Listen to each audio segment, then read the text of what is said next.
Welcome. Everybody looks like they're seated.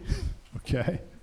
Welcome to the Cave Creek Council and Mayoral debate. We are really unbelievably excited. We've been working on it for a long time, trying to make this work. So I want to thank the library first and foremost.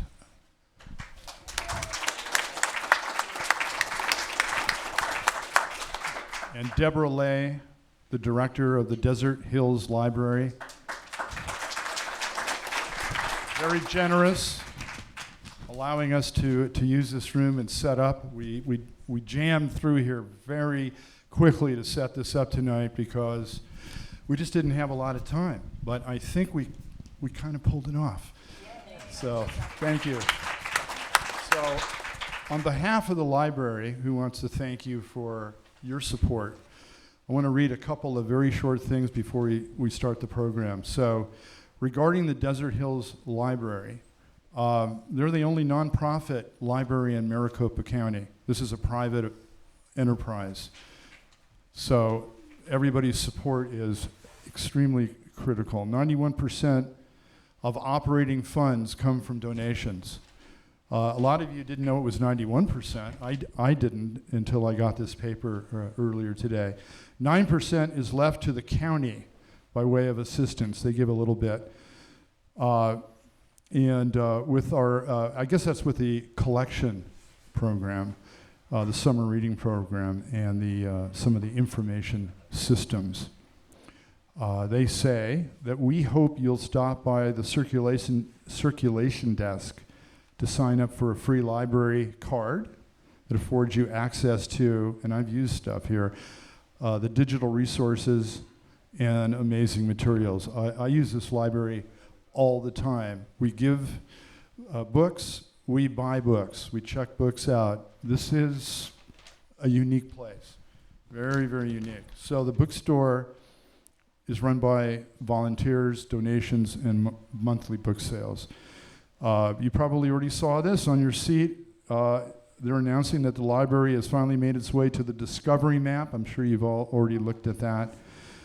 And there's bookmarks, list of the 2024 book sales, and also placed a donation envelope.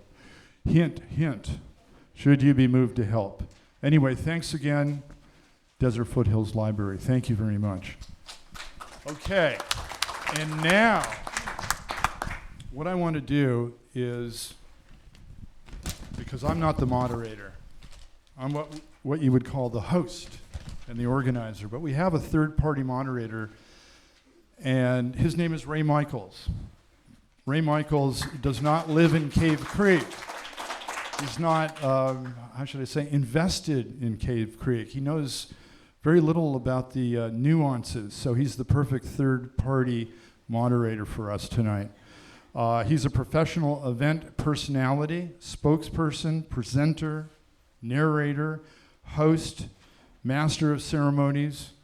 He's worked with high-profile companies such as Royal Caribbean, Canon USA, Holland American Line, Samsung, Walmart, and HBO. But before you start, I can't believe it, I want to thank everybody who's viewing online right now because we are live streaming this. And so thank you. This is also, obviously, the live stream turns into a video. We're going to post this to our YouTube channel. Everybody can look again. You can all review and pass it on to everybody else. So anyway, Ray Michaels, thank you.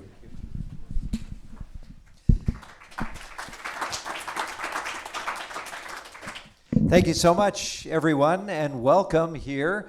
Boy, it's beautiful up here. I'm actually a native from Phoenix, born and raised here, St. Joseph Hospital, room 238. There's a little plaque. I don't like to talk about it.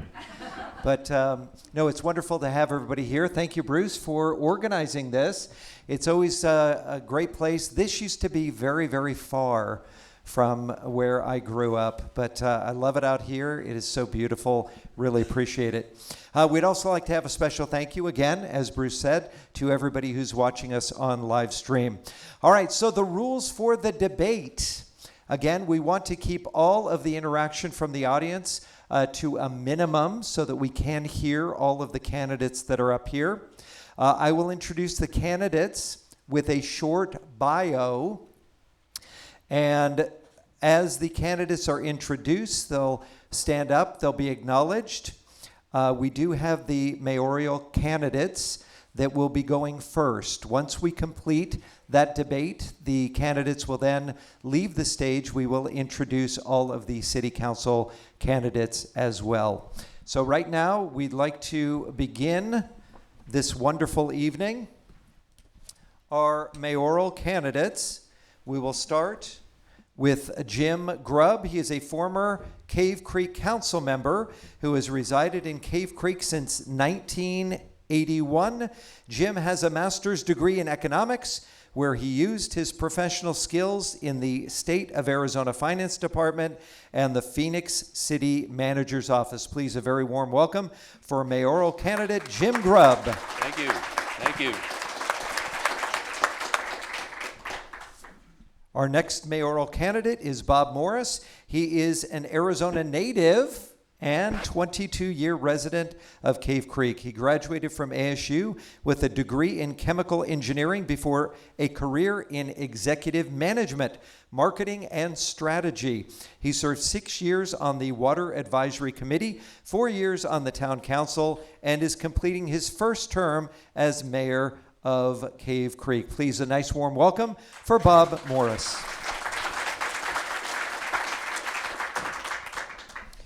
As previously mentioned, we will ask the questions for all of our mayoral candidates. They will both have the same question. They'll have 1 minute to answer the question.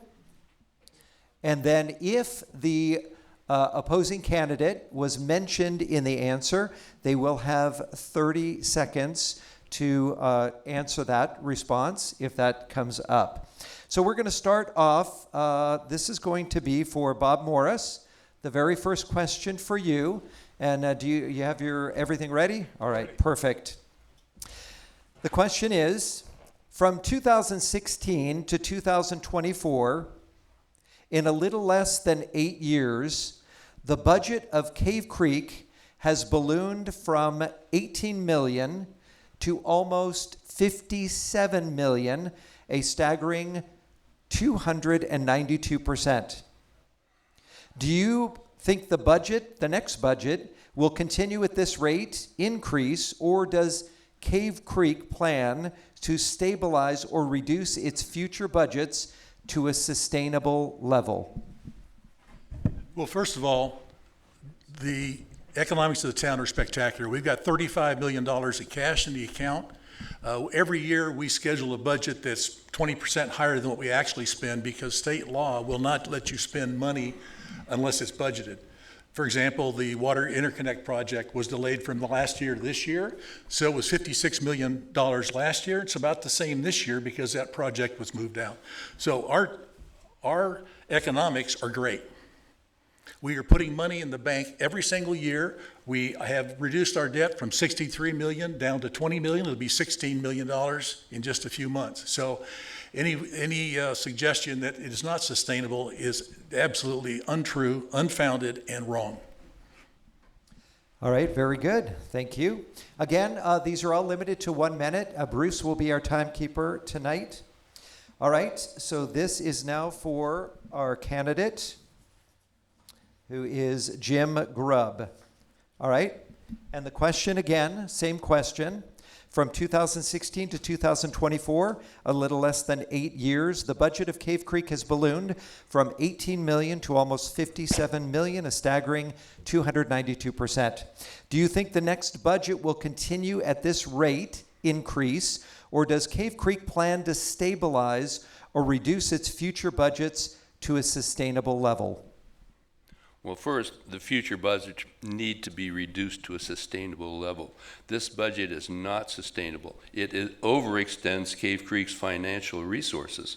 What happens when you overextend your resources? Eventually, in the next recession, which lasts about 2 to 4 years, you're going to be making major cutbacks in services and in the capital improvement program. In other words, we cannot sustain with this kind of budgeting, with this kind of expenditure, this kind of capital improvement, and this kind of service levels. And I would share with you one more thing.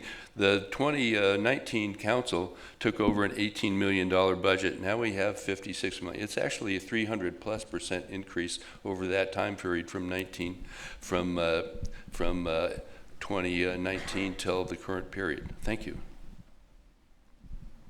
All right, thank you so much. Question number 2.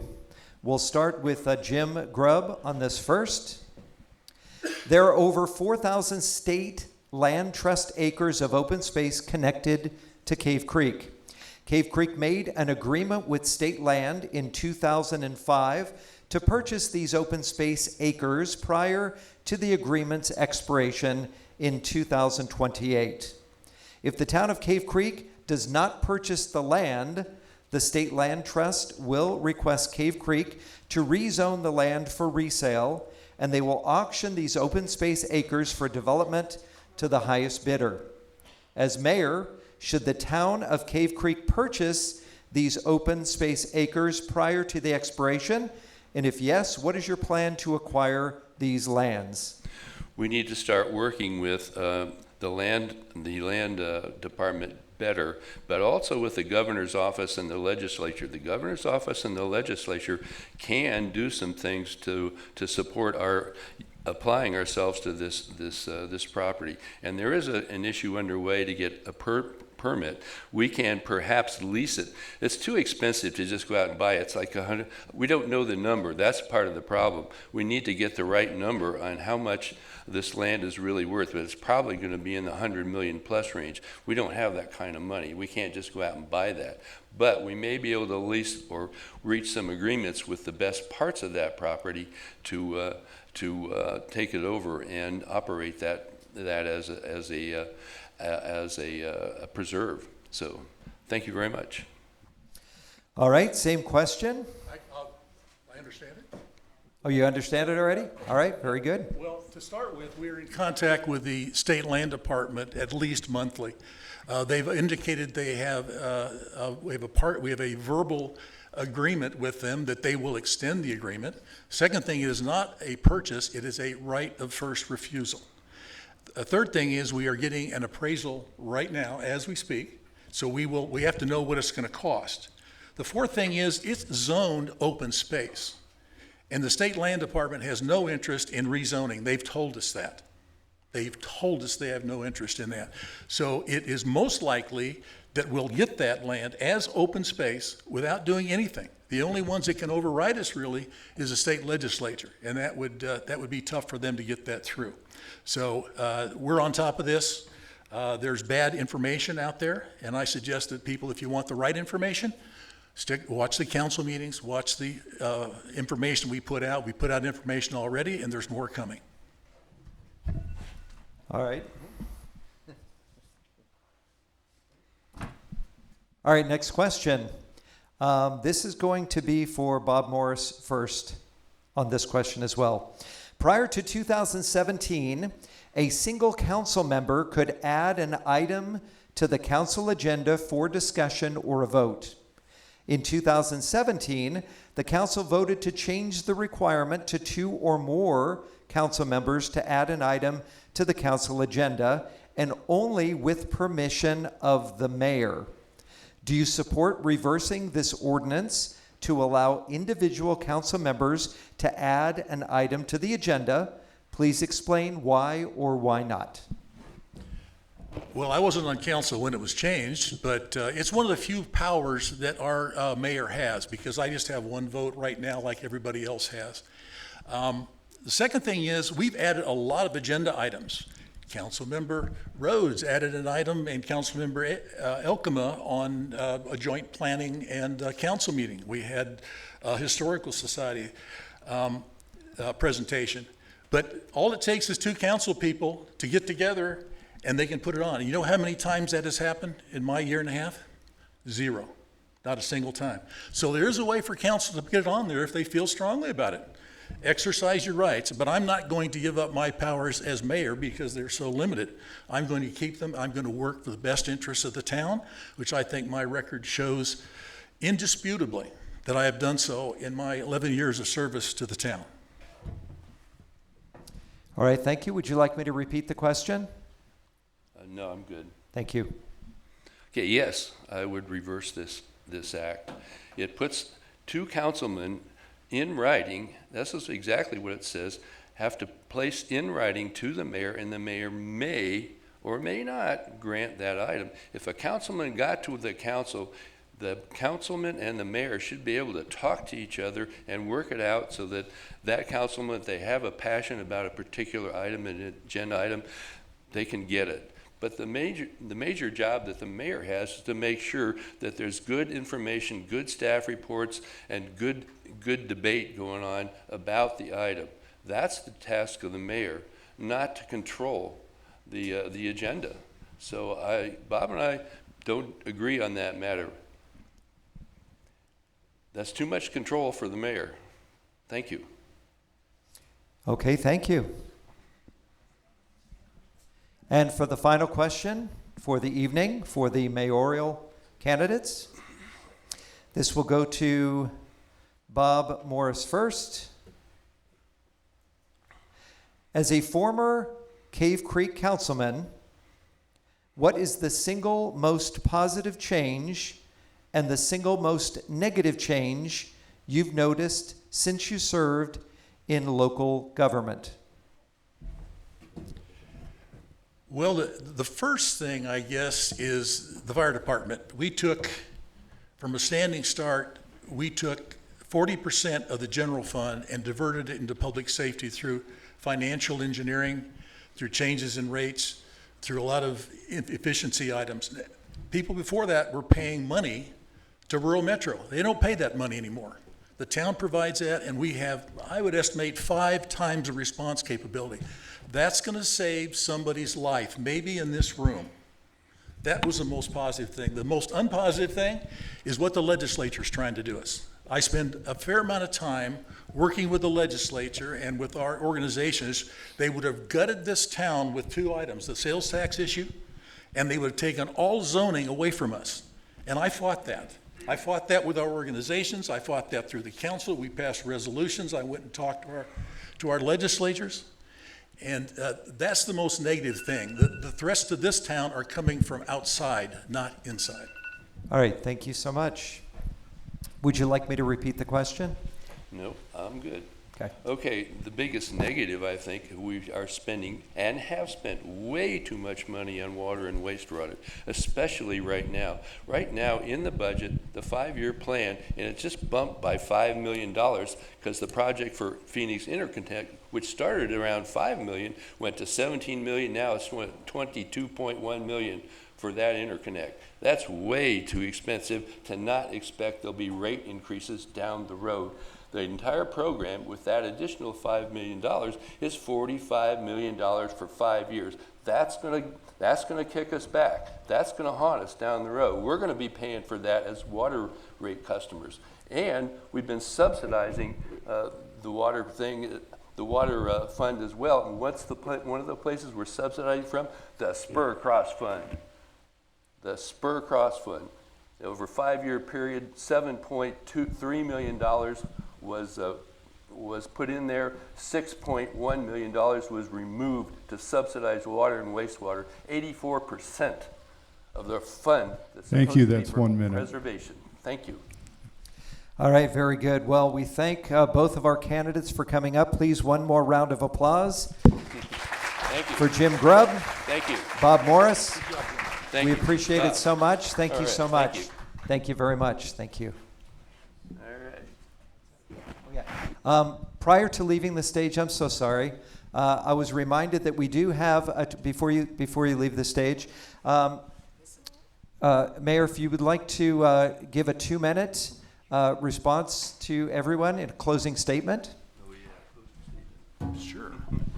You know, there's something worse than spending money on water, and that's not having it. And that's where we're going to be if we don't spend this money.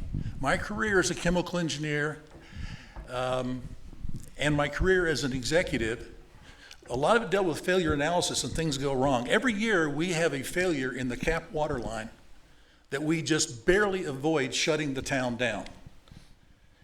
How long can you survive without water? If it's bad enough, if there's a big electrical problem out there, we're in trouble. We can afford the money. It's already built into the rates. And we're going to do it, and I'm going to protect this town. I'm going to protect your water.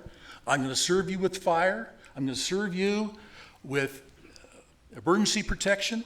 I'm going to keep the feds from taking over this town and the state from changing the laws so that we can't keep this town the way it is. If we don't do those things, we're not going to have a town. And you can count on me, if you vote for me, to protect it just as I have for the last 11 years. There's no one in this room who has more water experience than me in this town. I started in the Water Advisory Committee. Gentleman's in the back of the room. He and I started together. And the projects we're doing now came out of that committee, and I'm really proud of it. And I'm really proud of this town, and I hope you'll give me another 2 years so I can finish the job. Thank you.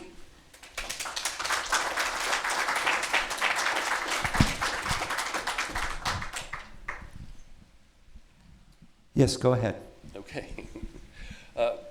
Right now, we are totally dependent on the water supply coming from the Colorado River. Right now, it's under Tier 2 declaration, and right now, the state is required to reduce its water flow by 592,000 acre feet. That's going to come back and bite cities and towns with some kind of mandated reduction. So let's take the $45 million long-term program that the town has right now and look at how much money is going to water augmentation of our supply. It's all going to delivery and backup for delivery. We are spending nothing on water from the CAP, and they are under a clear mandate that's going to come back on us and come to us. There's also another program that we should be involved in called the Bartlett Lake Project.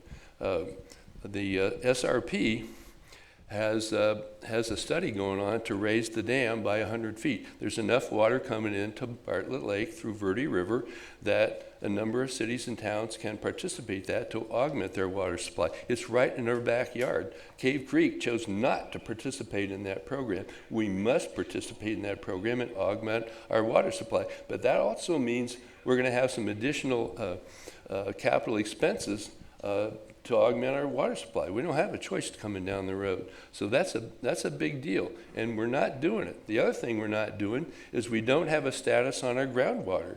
The groundwater for the Desert Hills is uncertain. It's what's going to be available and how much we're going to have to use of our own water supply. Plus, we support a lot of wells here in Cave Creek. We don't know how many we're supporting, and we don't know the status of the groundwater. We need regular groundwater reports for both those areas to know what our story is. All right, thank you so much. One more round of applause. Jim Grubb, Bob Morris, mayoral candidates.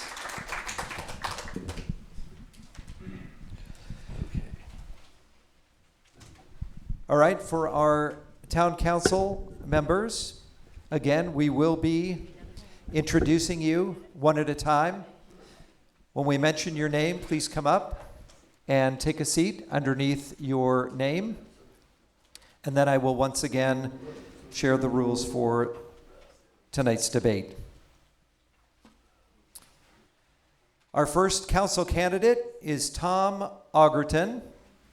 For over 40 years, Tom Augerton has worked for the state of Arizona in legislative affairs for both the private and public sectors. A few years after the town of Cave Creek Incorporated in 1986, Tom served on the Planning and Zoning Commission, then Town Council, and he was the first elected mayor of Cave Creek. He is currently a town councilman. Please welcome Tom Augerton.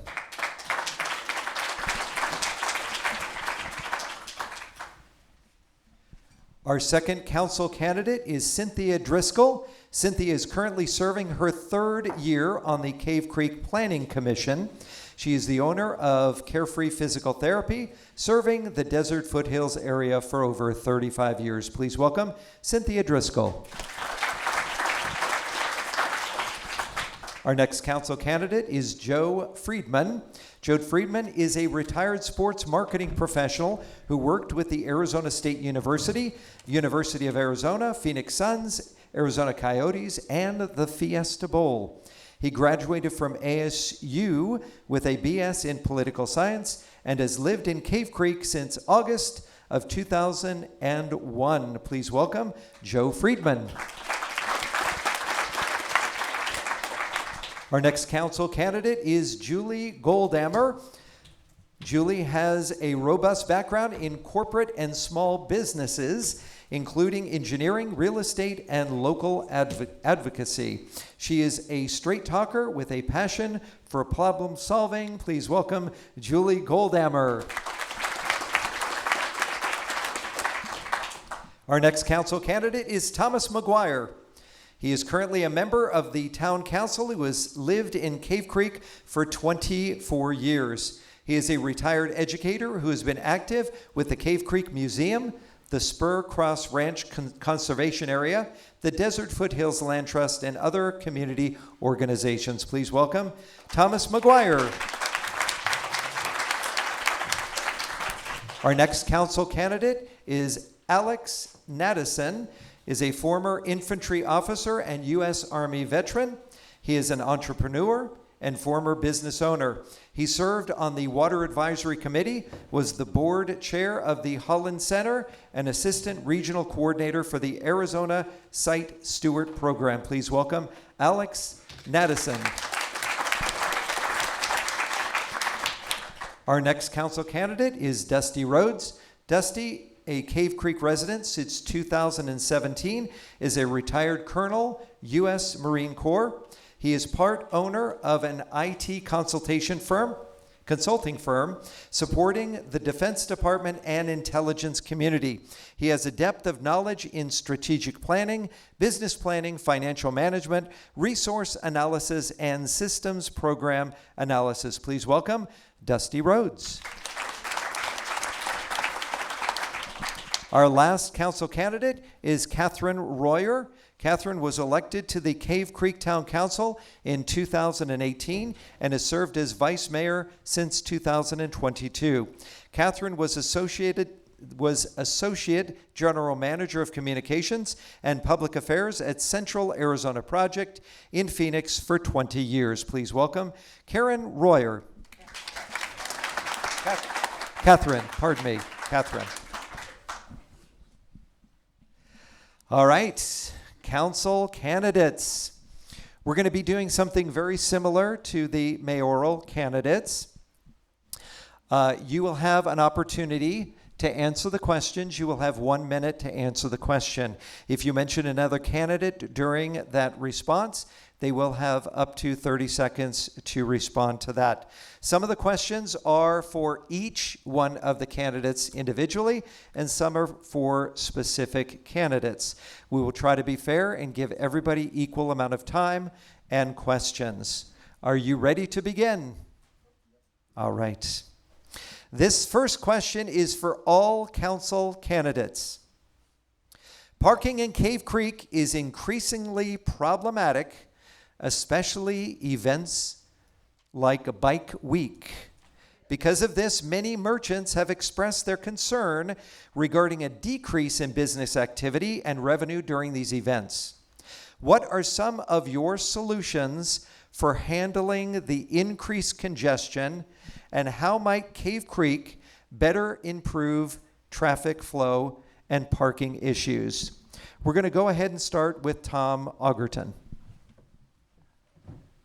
First thing here is the dexterity test to get up here.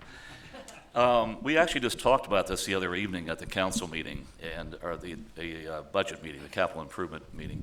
We talked about trying to formalize an annual discussion on the commercial corridor to see if there are some long-term projects that could be funded on a periodic basis. Those of you who have been here, like some of the folks in the back, since Maddie built the motel back in the 60s, I don't know how many iterations we've had of the improvements for a downtown commercial corridor. And if you walk through the town, you can see different iterations. We never got the bridle path. We never got a consistent walking surface. We never got the street lights. Yes, go gas lights. I'm still pushing that after 25 years. There's also maybe the opportunity to do something with vacant property currently on the market here in town. But if we're going to be a destination community, we have to provide the basics for the visitors. And it's not just parking and walking surfaces and lighting, public restrooms and so forth, but we need to treat the downtown corridor like the source of income that it really is. Thank you. 1 minute. Thanks, that went fast. All right, thank you so much. Cynthia Driscoll. This is an ongoing topic that has reached concern at the council level many times. As a business owner who drives the downtown corridor daily, having a good circulation plan and adequate parking for all the special events, as well as watching the timing of special events, is going to be very important. Because we are a small space, we need to create safe corridors. The lighted crosswalks coming up should be a good benefit for pedestrian traffic, but having adequate parking, whether it's shared arrangements with multiple businesses or creating new town-sponsored properties that afford greater parking, would be beneficial. I think it's important to keep our circulation plan intact. Cave Creek's a working town, so people need to get to work, the school buses need to go through, as well as our guests and visitors need to have a pleasant experience while they're here. Thank you. All right, next candidate, Joe Friedman. Yeah, so the parking, actually, I've spoken to quite a few business owners lately, at Harold's, at Hideaway, Bart over at Indian Village, etc. Right now, what are we at? About 5,800 people that live in Cave Creek, and I've been here about 20 plus years. It's about the same, a little bit, but we are gonna experience a growth pattern here that's gonna bring us to about 15,000 people eventually, and these events are getting bigger. So parking is something that has to be addressed soon. I know there's not a lot of money in this town to go out, say, and buy Rebel Ranch and make that into a parking area, but the town needs to examine any potential areas and start coming up with a plan to acquire land and build a parking structure of some sort. And we can also make money during these events to go back towards that purchase. All right, thank you. Julie Goldammer. I'm going to come over here because nobody's been speaking over here.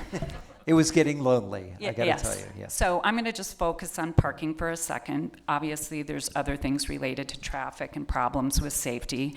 But I think what we need to do is look ahead to other places that have great systems that work. Number one would be a shuttle system.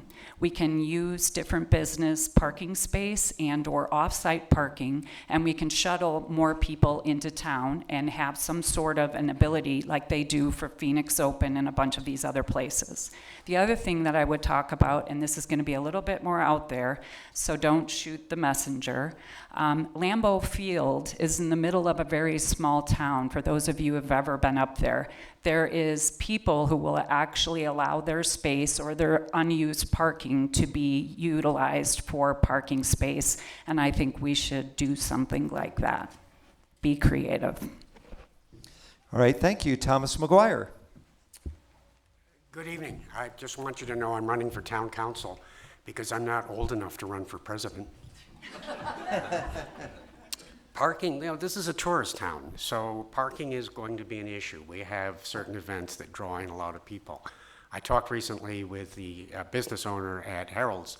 He says that Bike Week has brought in $100,000. It's bringing in a lot of money.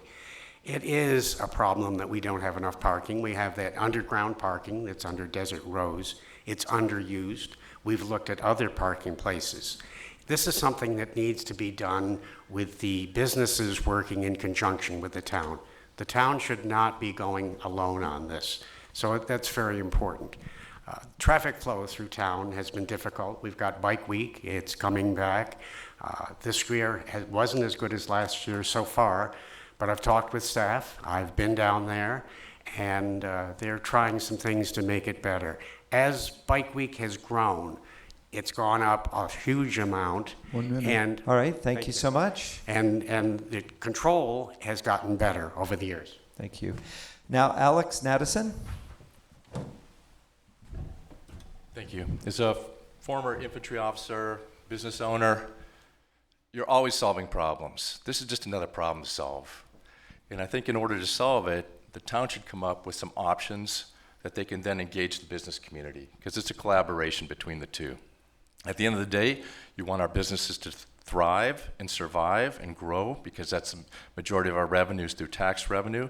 And again, as a former small business owner, I'm very sensitive to that. I want small businesses to thrive. So I think it's the town should take the initiative at least to come up with the options, leveraging consulting companies that do this all the time. This is not unique to Cave Creek. A lot of small towns have this type of problem, right? But we want to think long term. The town core is key to us. We're a destination. I talk to a lot of people all the time, and where are you from? Where do you live? And I say Cave Creek, and I say that because so often someone will say, I've been there, or I know somebody that lives there. My relatives, my parents live there. So even though we're small, All right, time. Thank you. Thank you. we're a great destination. Thank you. Next, Dusty Rhodes. Ready? I'm Dusty Rhodes. I'm a retired Marine colonel. I'm also a retired federal civil servant. And I own a business, and I've worked for a lot of large businesses. The first thing you do when you're talking about strategic planning, which is the problem we have with parking, is take a look and do an inventory of what we've got. Right now, there's probably enough parking in Cave Creek if we had things like shuttles to move people around.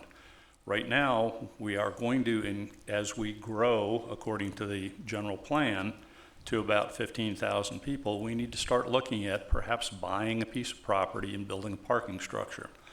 There's a lot of creative things that we could do in the meantime, but the first thing that we have to do is inventory what we have, and I don't think we've done that yet, and it needs to be done. I believe we asked that, I'm not positive, but I believe we asked that of the Planning and Zoning Commission with their new town core plan, but I don't know what's in that plan yet because they haven't delivered it to us. Thank you. All right, thank you. And Catherine Royer. Parking, yes, it's an issue, and the town has been addressing it. We've already been looking at options that we could trade some parcels, and actually one parcel in particular, do a barter with the owner of that parcel with a commercial property in Cave Creek on Carefree Highway. So we're keeping our options open that won't cost us any money. So that would be very fruitful, I think, for the residents of this town and our visitors. Secondly, as somebody already mentioned, it's very important to work with the merchants on this issue, and we have made strides towards that end. We've held 2 town meetings with our town core merchants, and that's the purpose of them, is to address the issues that they think are the most important and how we can work together to resolve them. Because they're the ones who will benefit from additional visitors, and we encourage all of that business for our merchants. We're in Thank this you. together. So that's what we're doing. We're working together. All right, thank you so much. All right, this next question is for Tom Argerton, Dusty Rhodes, Thomas McGuire, and Catherine Royer. We're going to start off again with Catherine. And the question is, if reelected, what is a single issue that has been resolved while you've been on council, and what is the most important issue you still want to address for Cave Creek? I ran in 2018 on a water platform. I was working for Central Arizona Project for 20 years. I very well know what the water situation is in Arizona, and I didn't think that our town was protecting its excess water supplies sufficiently. In fact, they weren't at all. We were letting our excess Colorado River water supply sit in the canal and go down the canal and let somebody else buy it after we paid capital charges on it. So that was the thing that I was most intent on doing, and in 2021 we accomplished our goal of water banking Colorado River water, and now we have more than 1 year's worth of water saved underground. And that was not free. We spent money, we invested money, and we're still investing money to make sure that we can protect any excess water that we have. So water is the top of the list of priorities for me and for other members of this council because we cannot survive without it. Thank And you. yes, is that it? All right, thank you so much. Okay, thank you. All right, second, Dusty Rhodes. Would you like me to repeat the question? Yes, please. If re-elected, what is the single issue that has been resolved while you've been on council, and what is the most important issue you still want to address for Cave Creek? Okay, the most important issue that I think we've addressed is we have a strategic planning process. We have a strategic planning process in place that allows us to identify and tie back to the general plan, the special area plans, and all the other things, so that when we do our budgeting, and we just bought some budgeting software that went along with it, we can now take everything and it's transparent from top to bottom. Prior to that, we'd been managing by spreadsheets. The thing that I think that we need to start addressing and taking a look at, and we've sort of addressed it in executive session, and now we're starting to do it in public, which is the 4,000 acres. We really need to think, what does Cave Creek want to look like? That 4,000 acres is the last open space in northern Maricopa County. And I've been working with a couple of legislators, and they basically said... Thank you. Thank you so much. All right, next we will have Thomas McGuire. Would you like me to repeat the question? I don't think so, thank you. Okay. I think that this council has made tremendous strides. It used to be that you were asked to donate or subscribe to Rural Metro.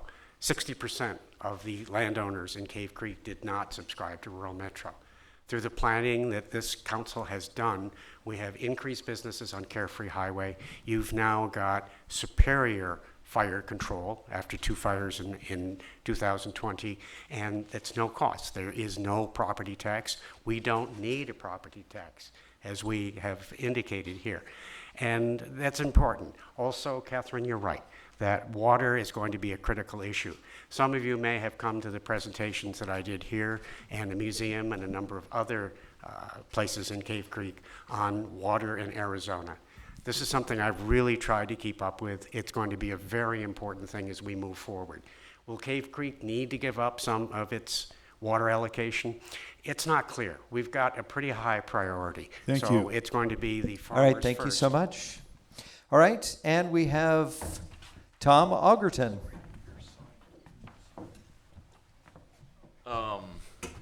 Biggest accomplishment this last year, not in terms maybe of importance, but in terms of precedent, I think really was the medians restoration.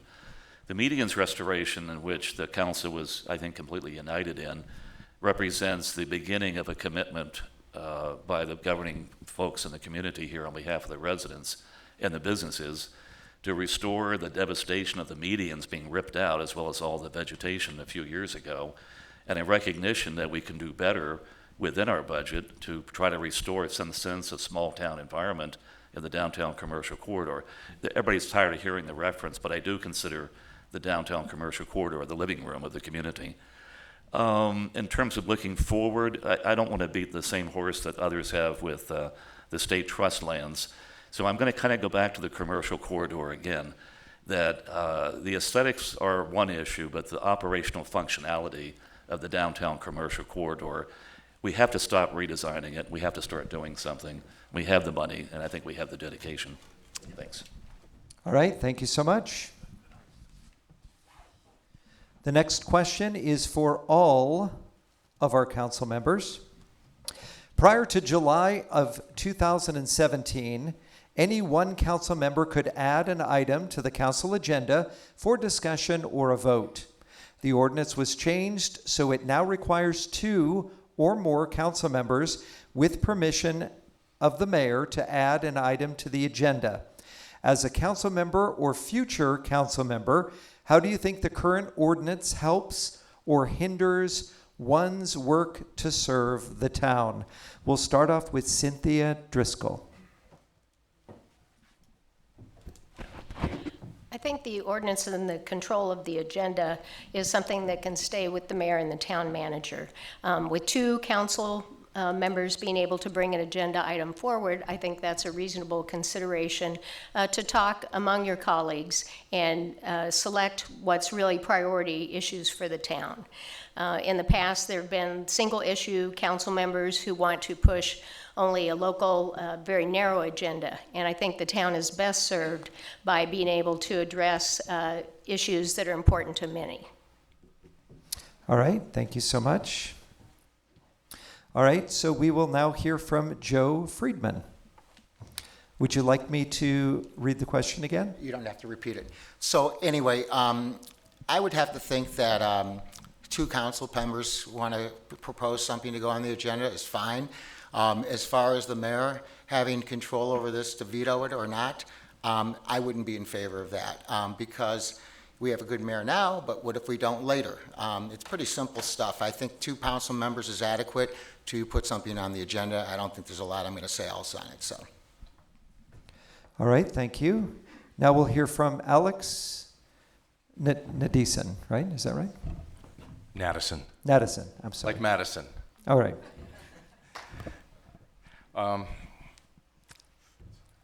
I think that's a good idea. And the reason why is because it kind of creates this collaboration, right? I have an idea, I engage another council member, I bring it up with them. They might say, that's a good idea, and what about this? I think that's a good idea too. We'll add to that, right? It kind of gets you to a better place. I might have my own specific view of it, but if I engage another council member, I'm likely to get some good feedback as well.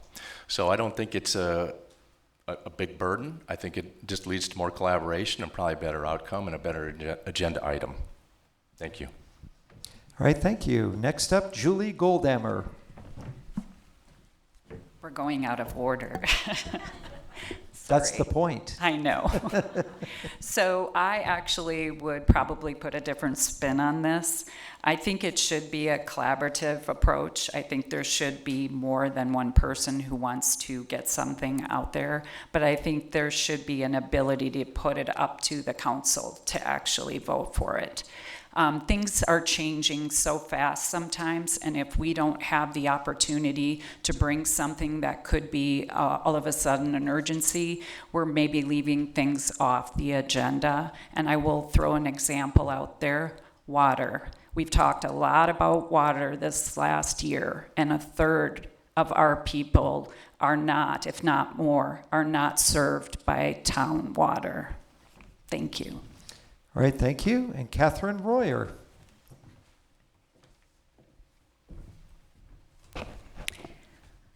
I have never had a problem getting an item on the agenda, not with the former mayor and not with the current mayor. And as an example, two examples, back in 2021, I had asked our council to consider paying for the appraisals for 30.6 acres of open space that abuts Spur Cross Ranch and behind Harmony Hollow. And over two different meetings, we agreed unanimously to pay for those appraisals. And guess what? We got that done. We bought that land in conjunction with the county and with the help of the Desert Foothills Land Trust. So when you have something that you feel strongly about, that you care deeply enough about, you know how to get it done. You talk to the right people. You talk to your colleagues. They understand the importance of the issue. So it's not about how many votes it takes to get on the agenda. It's about how deeply you care about it. Thank you. Thank you so much. Next up is Thomas McGuire. I'll be very clear. It's a good system. Council members need to get together. They need to work with the mayor, with the other council members. The mayor and the town manager work very effectively to make sure that we have good agenda items coming forward, that it's under control. It's too easy for one particular council member to have a particular agenda that council member wants. If you can't get someone else to agree with you, are you really functioning as a part of the team that you need to be? It is important for us to work together. It is important for our elected mayor to be able to run the council along with the cooperation of the staff and the town manager. Thank you. Thank you. Tom Augerton. Same question. Would you like me to repeat it? No. Okay. I'm not sure why this is such an issue for such focus when we have more important things to talk about here in town. When I was the mayor back in the 90s, everybody had access to the agenda, and we didn't cut people off at 3 minutes, but that was then and this is now. The purpose of a strong mayor is to ride herd on the committee or the council, and one can look at Congress and the state legislature to understand the value of effective leadership. And that was not a joke line, that was a serious line. So I don't think this is a huge issue, and I'm just surprised the amount of time we're spending on it. Thank you. All right, thank you. Dusty Rhodes. I'm the contrarian here. I do believe that every council member should have the opportunity to put things on the agenda. I don't think it has to be done the next council meeting, but I do think that each one of the 7 of us, the mayor and the 6 council members, were elected by a slightly different group of people, and they have slightly different interests. So if we don't hear from all of those different interests, I think we're missing out. We're a town of 5,135 according to the U.S. Census. I mean, how hard is it for somebody to add something to an agenda? All right, thank you. The next question is going to be for all council candidates. The federal government is expected to cut AZ water by another 25% in 2025. Cave Creek has invested a lot of time and effort on looking at water issues. Is there anything that you would like to add to the discussion that may not have been publicly yet addressed? We're going to start off with Cynthia Driscoll. Water will always be one of our important issues and one of our meat and potato issues that we have to take care of with budgeting early and often. My son's a hydrologist, so I get to talk about water all the time. Unfortunately, he's in New Mexico with a different set of problems. For Cave Creek, I think one issue that we need to keep looking at are those of us who are on wells and have our own well and septic, haven't put that infrastructure in place. At some point, our aquifer may not be adequate to support all the wells that are currently in place in Cave Creek. And if that occurs, we need to have a plan. We need to be able to support all the residents, including residents on the west side that maybe don't have water hookups available now. So we need to continue to look at sources to come forward to support and build the water infrastructure across the whole town. Thank you. Dusty Rhodes. Same question. I believe that water is going to always be an issue. We're living in a desert. I mean, at the end of the day, we live where we live. We need to start exploring what happens if the state takes a 25% cut next year. What happens if it takes another cut after that? Even though we've had a good snowpack this year, it's probably not going to be enough to fill up the 2 reservoirs. At some point, the federal government's going to say, you know what? We need to fill up the 2 big reservoirs, so we're going to take more cuts. We need to take a look at what we can do with groundwater, perhaps what we can do with the SRP and the Bartlett Dam. We need to look at other alternatives too. I don't think we should just be reliant on the Central Arizona project.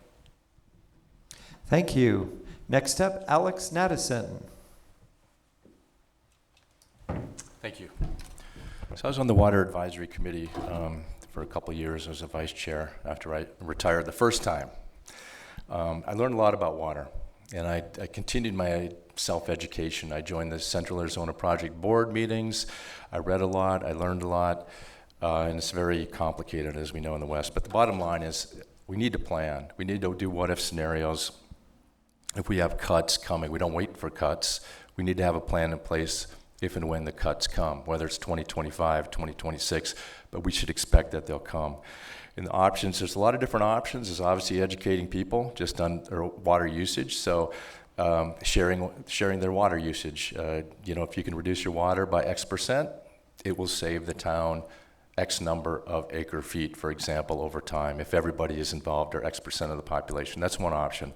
I know we're looking at the wells, and that's great. It's one of the things we talked about when I was in the Water Advisory Committee. They're currently being looked at to see if we can reuse or restart those wells. We need to also All look right, at other thank you so sources of much. water. Thank you. Thank you. All right, next up, Tom Augerton.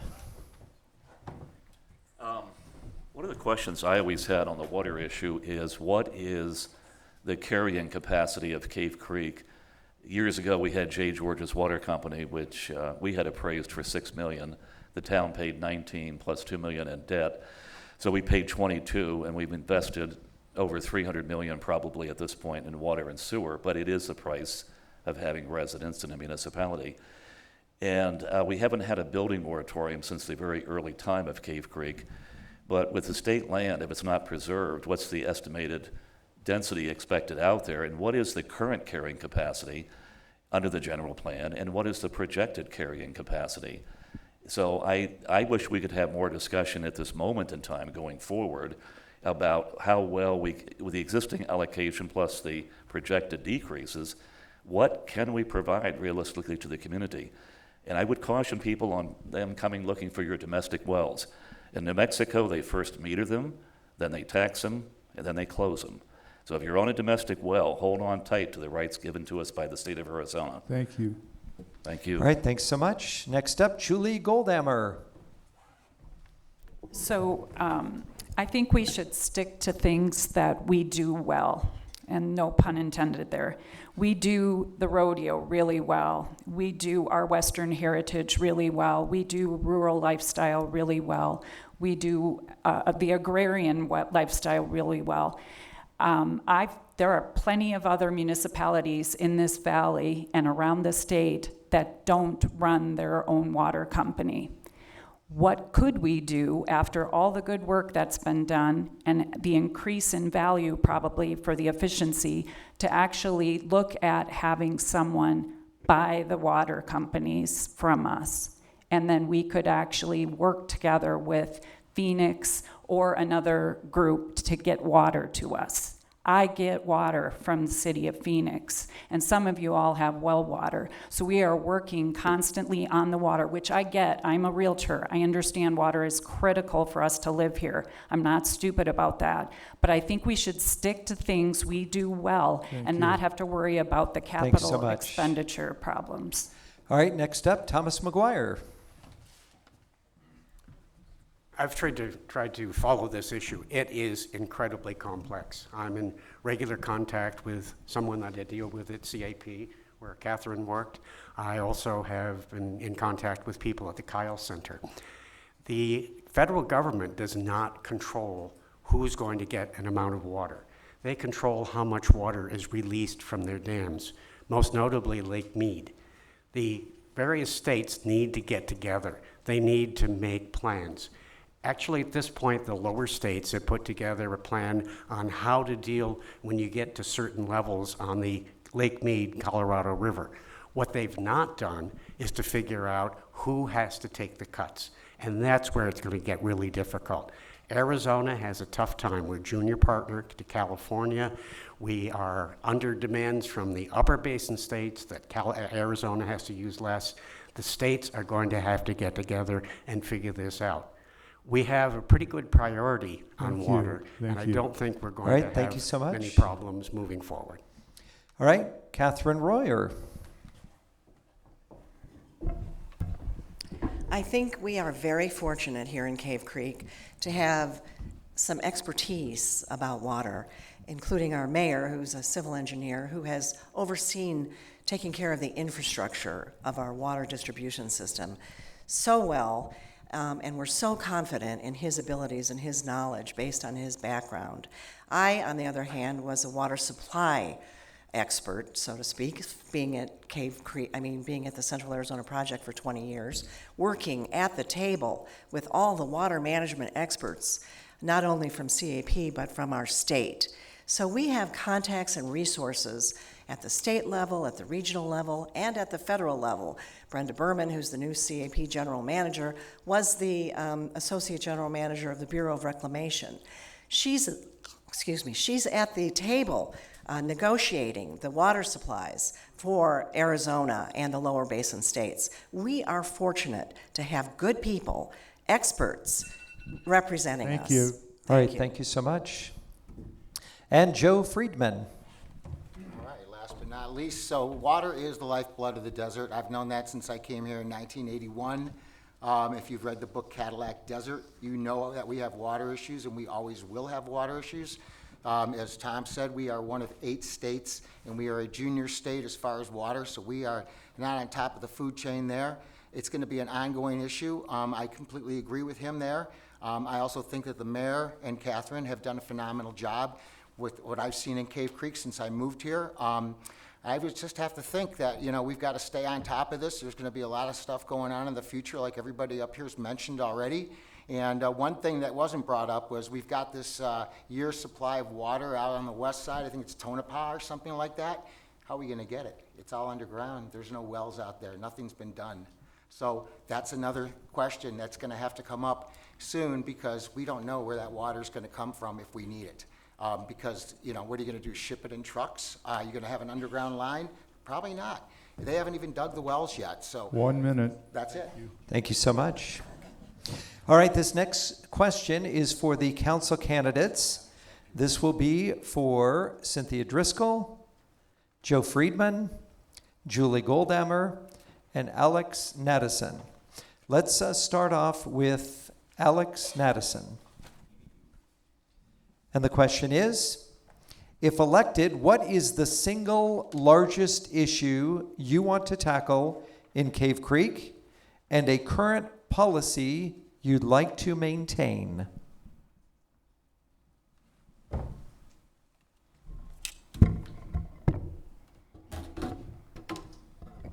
That's easy. Preservation. I mean, we all moved up here, I think, for the same reason. We love the low density. We love the rural lifestyle. I think we're all hikers, mountain bikers, equestrians, all of that. So preservation is by far number one. Continue our lifestyle. And in doing so, the number one thing is ensure our zoning remains the way it is. We don't want developers or outside interests coming in and trying to rezone and create more density in Cave Creek. Thank you. All right. Next up, Cynthia Driscoll. As much as we want to captain our own ship up here in Cave Creek, I think the greatest challenge is dealing with the huge metropolitan area to our south and our west. Mayor Morris referred to this in his remarks, that we will come under threat and force from external things, nothing to do with what's wrong or right with Cave Creek as Creekers see it, but what are the external pressures that will come to bear on the town that the council will have to do with. So to me, these are the essential services: the water, the traffic, the noise, enforcement. Those are the things that the town will have to address straight on and very straightforward. Preservation to me is like the dessert. It's what everybody wants more of. It's what everybody wants to eat first. It's the best reason to be here. And we want to keep that, and we want to enjoy that. But we have to take care of the essential services first. All right, thank you. Joe Friedman. Okay, so it's kind of a pigeonhole question, because there's just too many things that are probably the priority. I mean, obviously water is right up there, but again, open space, parking, town core integrity. But I would have to say that if we follow the town plan, the codes and everything, that we're going to be okay. But I'm going to go back to water, because the build-out's going to be 15,000 eventually, and right now we are not equipped to give water to 15,000 people. I can't tell you when that's going to happen in the next few years, but if it's not addressed over the next few councils, it's just going to be ugly. So we will have no water. Again, it's the lifeblood of the desert. That's all I have to say. Thank you. And Julie Goldammer.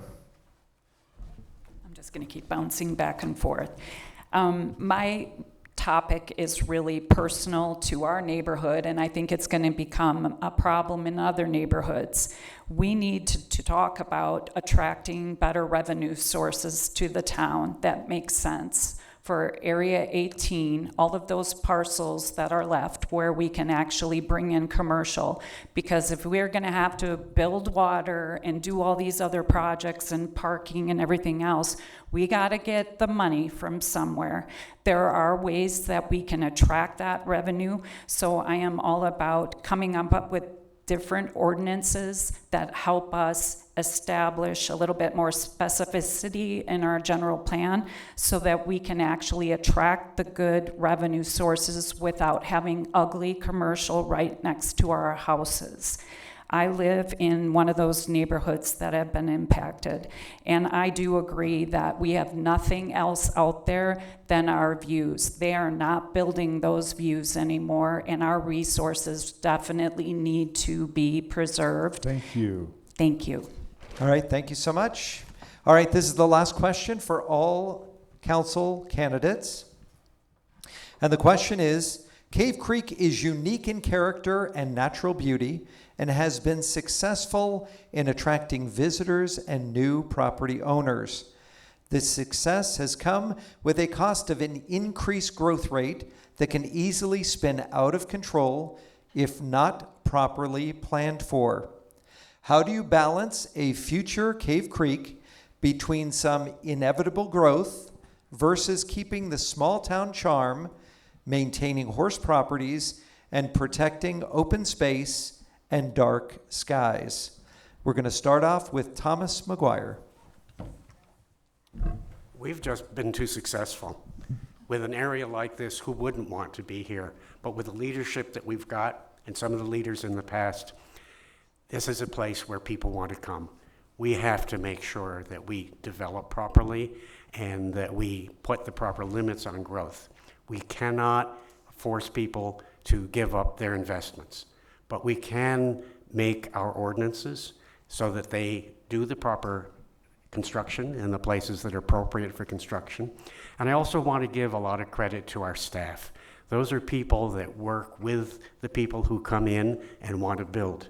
They know what the laws are, but they also sit down and work with these developers. A very good example is the development that will go up behind Town Hall. It has been changed from a position where they could put a checkerboard in there and they could put in a massive number of homes. The number of homes has been reduced. Thank you. The top of the mountain. All right, can now be thank you so preserved. much. All right, next up, Dusty Rhodes. You want to read it again, please? Yes, of course. Cave Creek is unique in character and natural beauty and has been successful in attracting visitors and new property owners. This success has come with a cost of increased growth rate and can easily spin out of control if not properly planned for. How do you balance a future Cave Creek between some inevitable growth versus keeping the small town charm, maintaining horse properties, and protecting open space and dark skies? So right now we have a special area plan for Carefree Highway. We have a special area plan, we call it the Town Core Plan for the Town Core. Those need to be periodically updated and reinforced. We have a lot of issues. We have traffic, we have traffic, we have building, we have zoning. A lot of these are related to ordinances. We haven't reviewed the ordinances in a while. We need to take some of those ordinances back up and decide what we want to do. The other issue that we're going to have a shortage of water here. No ifs, ands, or buts. So we need to start thinking about perhaps a moratorium on building. Things that are in the pipeline right now that have water that they're bringing, those are fine. But if they're not bringing water, we need to really think about, do we really want to allow more construction? It's not a happy talk, but that's something we got to look at. All right, thank you. Cynthia Driscoll. I would foremost consider private property rights when talking about Cave Creek's future. I think it's important to hold the line on the zoning we have in place for desert rural to make sure those ranches and farms and properties are enjoyed for generations to come. The demographics of Cave Creek are changing.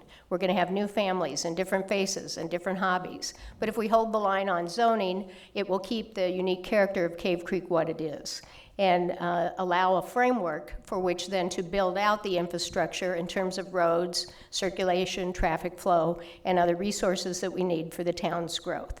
So growth to me is not scary. I've seen it for 40 years. It's planning for it that takes effort. Very good. Joe Friedman. Will you read the question again, please? Of course. So it talks about Cave Creek being unique in character, natural beauty. The question is, how do you balance a future Cave Creek between some inevitable growth versus keeping the small town charm, maintaining horse properties, and protecting open space and dark skies?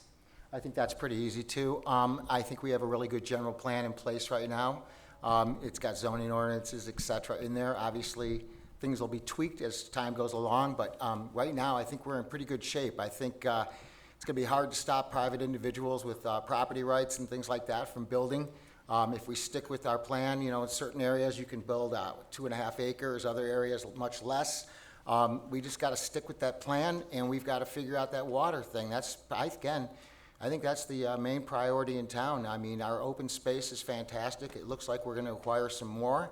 And, you know, we got to think about the parking. And, you know, we haven't mentioned, I think, the fact that the Carefree Highway is going to be developed, and that's going to be our primary source of revenue plus events.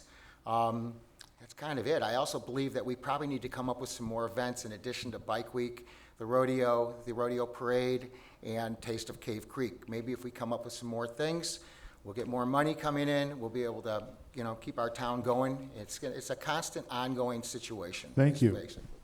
All right, Tom Augerton. You know, when you run for council, you don't necessarily think like a council person. You think as a town resident. And if you're not on the council and you're a town resident, sometimes you're not happy with the town council.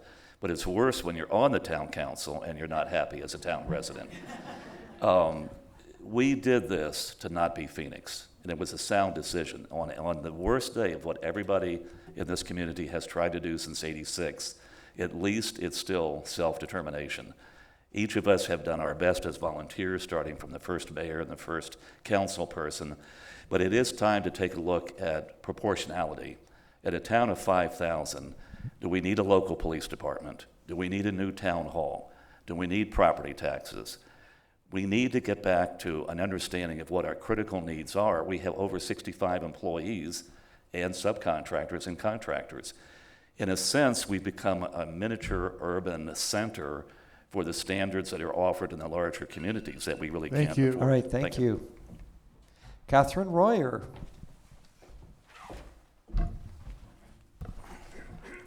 No short jokes, okay? I think, and I have preached this since 2018, communication is essential, and that helps us resolve and solve problems. And in this, it's no different in this case. First of all, I do not think that its growth will easily spin out of control, as the question assumed, because we do have a wonderful staff and a planning and zoning committee that's composed of volunteers, just like the rest of us, who care about the town and how it grows, and have processes in place to make sure that we're careful stewards of our planning and zoning in our neighborhoods throughout the entire town. But one last thing I'd like to advocate, which I always have, is that we need more community engagement with the staff, with the council. We need to host more informational forums. We need more two-way communication with residents. Thank you. We need more attendance at council meetings. Please come. Thanks Share so your much. voice. Thank you so much. Alex Nadeson.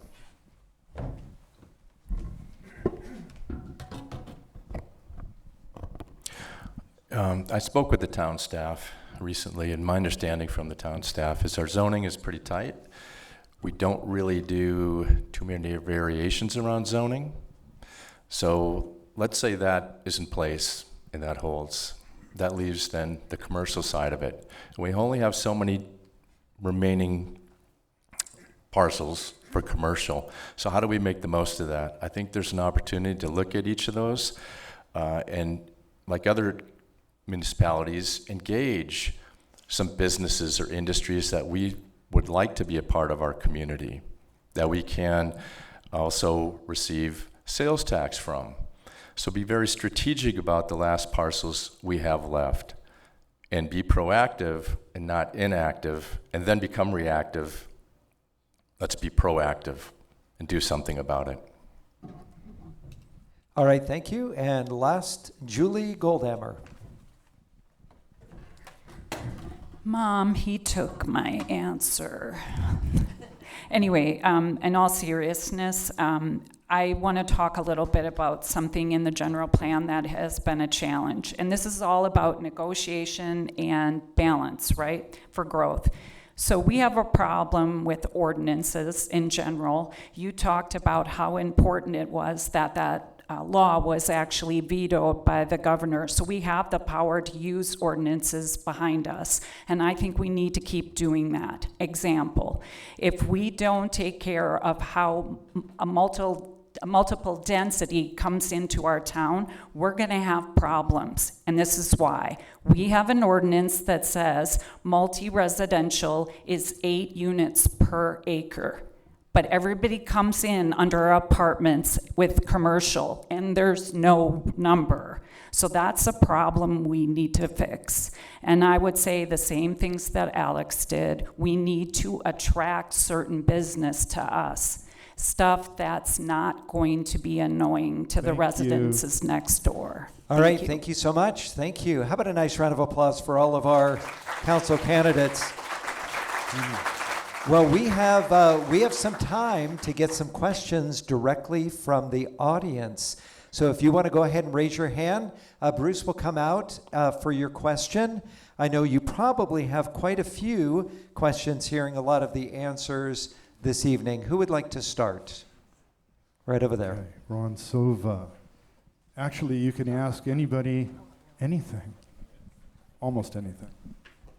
My question to all of you would be, it appears there's going to be, on the next ballot, your vote for going from a 2 to a 4-year term for term limits and consecutive terms.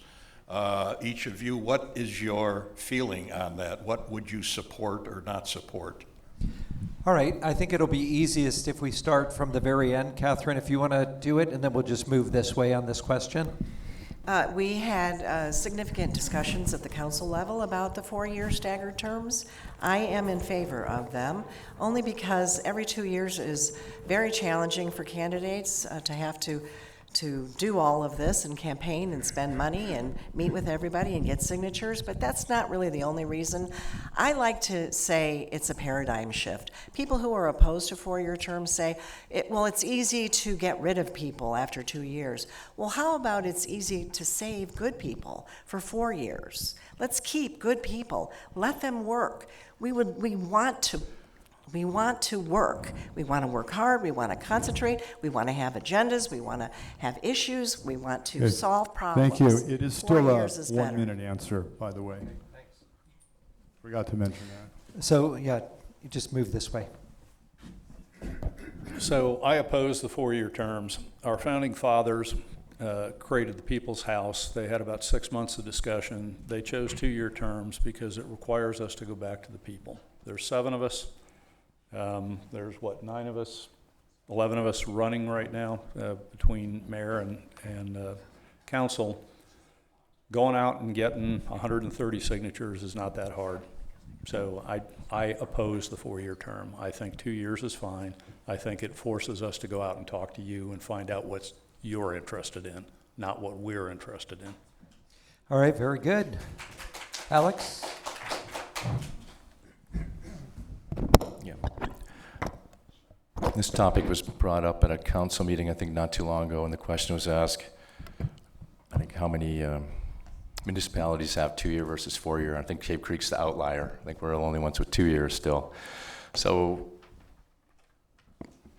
the 4-year works. If you want to look at everywhere else, I'm supportive of the 4-year. You always have an opportunity to change. You got the staggered terms, but I think it is less pressure on the population. You don't have to vote every 2 years, but at the same time, I think you also, as a residents of the town, you should be engaging the council members and the mayor. So if there's topics that are important to you, rather than vote somebody out and vote somebody in that you think might support your topic, just engage us. One thing I'm a good listener. And every resident of Cave Creek has a voice. Doesn't matter where you live. And part of this process I learned, there's a west side. I didn't know there was a west side of Cave Creek. But I'm learning a lot. Thank you. They're the same as All right. anybody else. Thanks so much. Everybody's Thank a you. resident. Thank you. Yes, please. I was on the council in 2007. In that election, we had two-year candidates who came forward, and they wanted to get rid of the old town manager. There were reasons to do that, but they came in, and as a result of people who did not make good decisions, who did not consider carefully enough what was going to happen, we ended up with two town managers who failed Cave Creek.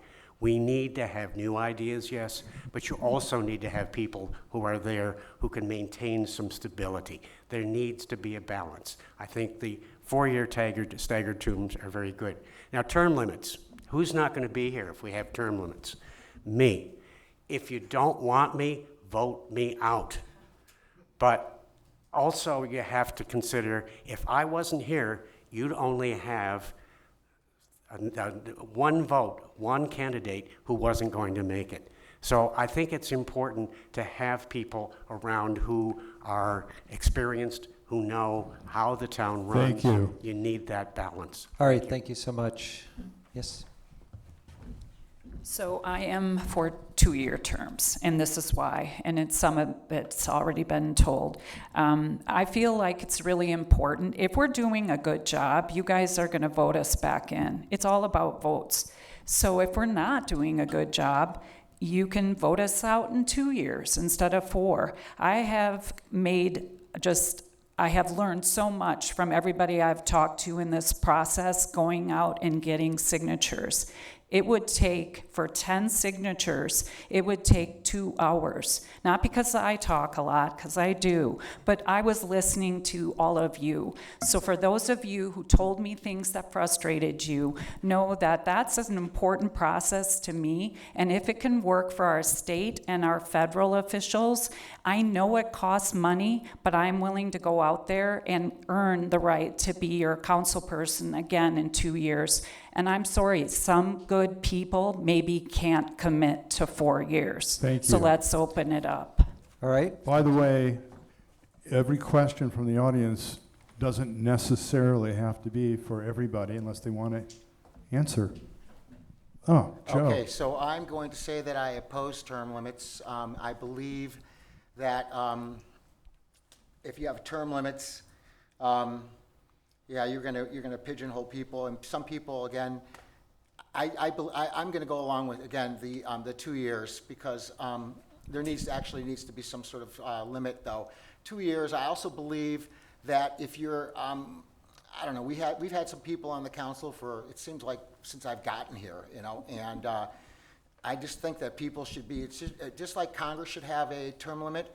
Instead of having guys in there that are 100 years old like Strom Thurmond, I think if you serve maybe 3 terms on the council, you're done, and we got to bring new people in and new ideas in constantly. Again, 2 years is good, because if you really think that person's doing a good job, vote him back in again. He was right. It doesn't take much to get 130 signatures. So, that's my feeling. All right, thank you. Thank you. Anybody else? Hey, we have 2 more people to answer. Oh, God. Yes. That's right. Sit down, relax. My God. My God. We got it covered. As a candidate, I'm comfortable with a 2 or a 4-year term. I think the 4-year term consideration allows for some consistency and some carryover for, instead of turning the council over every 2 years. I think the council made the right choice in sending it to the voters for their consideration going forward. With term limits, yes, sometimes you may miss a shining star who could stay on the council for a couple of decades and do very well, but there are also other jobs in the town that the Planning Commission, the Water Advisory Board, other positions that those people can be engaged in while allowing some new participation at the council level. As for hearing from Cave Creek voters, I hear from them all the time, at my office, at the grocery store, at the coffee shop. It's not just during election years, it's an ongoing process, and Creekers are very good about sharing their opinions. to share my opinion. We used to have 4-year terms. We went to 2-year terms. We've never had term limitation. You need to get the interpretation of what's going on here. If this was for better government, there would have been a 2-year delay. And in fact, the winners of this change, if the voters approve it, and they rejected it about 12 years ago, the last highest vote getters on the council last time would automatically get a 4-year term this July 30th if it's supported by the public. Why would anybody want less accountability from an elected official? As I was told recently, the council's not 7, it's 4. Everything happening to the future of your home and your property is not decided by 7, it's decided by 4, who coincidentally think that less accountability is more comfortable. Bad idea, don't fall for it. Tate's already done this before. That's why we had the recalls. This is one you really need to be on top of. Thank you, Mr. Silva. All right, thanks so much. All right, does anybody know why originally the founding fathers had 2-year terms for Congress? Anybody know? Crop cycles? No, that was good. No, they didn't want them to spend the money further than 2 years out from the public treasury. So it was to reduce how much money they would spend. That's why. All right, any other questions? All right, and if it is for all the council members, we're going to reduce it down to 30 seconds so we can get more questions in. Right over there. He has a short cord. My name is Chantel Henjay, and my question is for all of you who did not include partnering with the private business owners regarding the parking issue. The reason is because there's Arizona statute that prohibits gift giving, and the Arizona Constitution also prohibits a municipality like Cave Creek from directly giving a gift to any private business. So for those of you who wouldn't be partnering and don't think that they should have skin in the game, what is your solution to still complying with those Arizona laws? The second part of my question is, are you opposed and have you entertained the idea of doing a P3, a public-private partnership that's supported by legislation? Are you interested in doing that as a solution to the parking issue? All right, do you have that question in writing? No, I'm teasing. I'm teasing.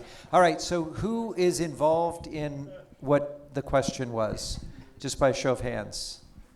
Only one? Only one, two? All right, if you would like to respond to that question, please do so. Sure. I think we ought to take a look at all the options for parking. So it's a great question, Chantel. I mean, public-private partnerships work. There's no reason why we can't partner with our businesses. There's no reason why we can't say, okay, we're going to put a shuttle service in. We'll have a parking lot over here. And we'll charge the businesses, $50 or $100 a month, whatever it is. There's no reason you can't do that according to Arizona law. So we need to take a look at all the options on the table because we do have a huge parking problem. And as we advertise ourselves as a destination, we better have something that people can come in and see the destination. And that goes to aesthetics and it goes to parking. And we haven't looked at any of that stuff yet. All right. Anybody else like to respond to that question? Yes, please. I think it's really good that you're seeing differences of opinion here. I think we all agree we want the best for Cave Creek. I think we need to look at a variety of solutions. And that's what I see happening tonight in terms of the people who are answering Chantel's question. It is important to consider these things, and it is important for both the businesses and the community to reach good solutions. All right. Anyone else like to respond? Okay. Do we have another question? There, we have a hand up right in the back.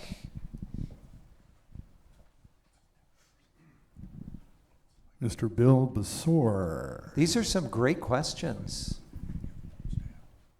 It has been said, maybe I could give the mayor credit, that what we really have is a very large water company attached to a very small town. And because of the way Arizona law stipulates, the biggest part of our budget isn't the activity of the town, it is the revenue and the cost of running the water company. We are about to come up with another vote on what's called home rule, which allows us to exceed the Arizona statutory limit for expenditures. The statutory limit's about, $6 million, which would not be enough to deliver water to anyone. I'm getting to the question. The town has an opportunity to use an alternative measure so you didn't have to redo this every 2 years. Would anyone like to respond to why we maybe haven't done that or how we could do that? Use the alternative.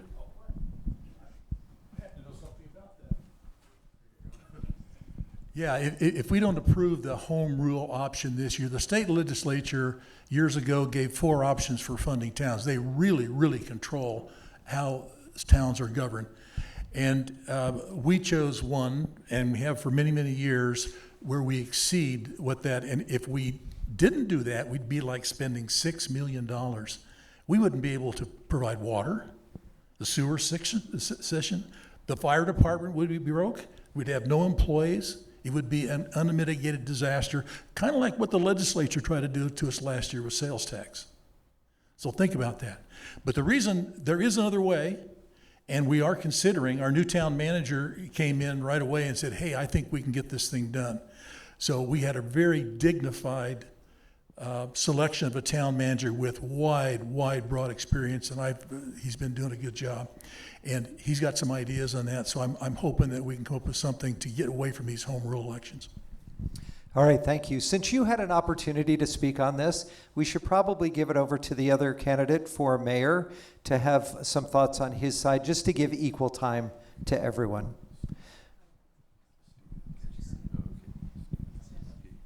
Could you repeat the question?